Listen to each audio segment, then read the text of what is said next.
এই যে 26,000 ছেলেমেয়ের চাকরি চলে গেল, এই নিয়ে আমি একটা পোস্ট করেছিলাম।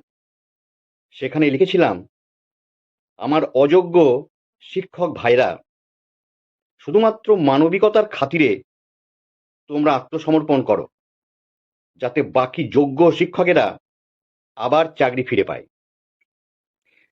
তো সেই পোস্টে কিছু কমেন্টস এসেছে। একজন লিখেছেন, আত্মসমর্পণ করলেই কি 10 লাখ টাকা ফিরে পাওয়া যাবে? আরেকজন লিখেছেন, ডুবলে সবাইকে নিয়েই ডুববো।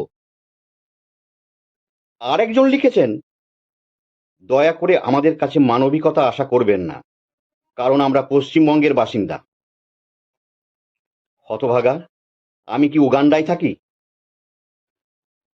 তো এইসব কথা আপনাদের বলছি এই কারণে যে আমি কিন্তু 3জনকে ধরে ফেলেছি, এবং আপনাদেরও অনুরোধ করছি যে আপনারাও এইরকম পোস্ট কন্টিনিউ করে যান, যাতে অযোগ্যগুলো এই জালে ধরা পড়ে এবং যোগ্য শিক্ষকেরা আবার চাকরি ফিরে পায়। মনে রাখবেন, আইন কানুনের শুধু হাতটাই লম্বা, কিন্তু সোশ্যাল মিডিয়ার হাত এবং পা দুটোই সুদূর বিস্তৃত।